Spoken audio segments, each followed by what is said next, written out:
ಕನ್ನಡ ನಾಡು, ಇದು ಕನ್ನಡಿಗರ ನಾಡಿ ಮಿಡಿತ.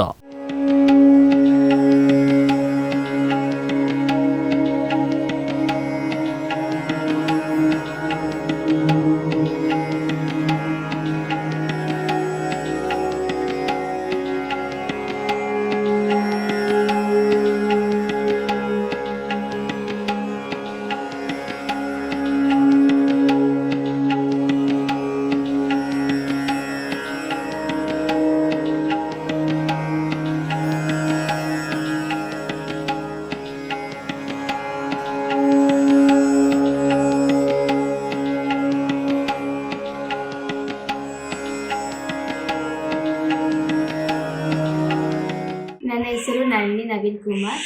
ನಮ್ಮ ಊರು ಮುದುಗಲ್, ರಾಯಚೂರು ಡಿಸ್ಟಿಕ್. ನಾನು ಸೂಕ್ಷ್ಮ ಕಲಾಕಾರಿಣಿ, ವರ್ಲ್ಡ್ ರೆಕಾರ್ಡ್ ಹೋಲ್ಡರ್. ನಾನು 104ನೇ ಕಲಾಕೃತಿ. ಇದು ಪೆನ್ಸಿಲ್ ಮೇಲೆ ಬಾಲಕೃಷ್ಣನನ್ನು ಕೆತ್ತಲಾಗಿದೆ ಶ್ರೀಕೃಷ್ಣ ಜನ್ಮಾಷ್ಟಮಿ ಸಂದರ್ಭವಾಗಿ. ಇದರ ಎತ್ತರ 1 ಸೆಂಟಿಮೀಟರ್, ಅಗಲ 8 mm. ಇದು 4 ಗಂಟೆಯಲ್ಲಿ ನಾನು ಕೆತ್ತಿದ್ದೇನೆ. ನೀವಿನ್ನು ಕನ್ನಡ ನಾಡು ವಾಹಿನಿಯನ್ನ ಸಬ್ಸ್ಕ್ರೈಬ್ ಮಾಡಿಕೊಂಡಿಲ್ವಾ? ಈಗಲೇ ಸಬ್ಸ್ಕ್ರೈಬ್ ಮಾಡಿ, ಬೆಲ್ ಐಕಾನ್ ಅನ್ನ ಒತ್ತಿ ನೋಟಿಫಿಕೇಶನ್ಗಳನ್ನ ಪಡೆಯಿರಿ.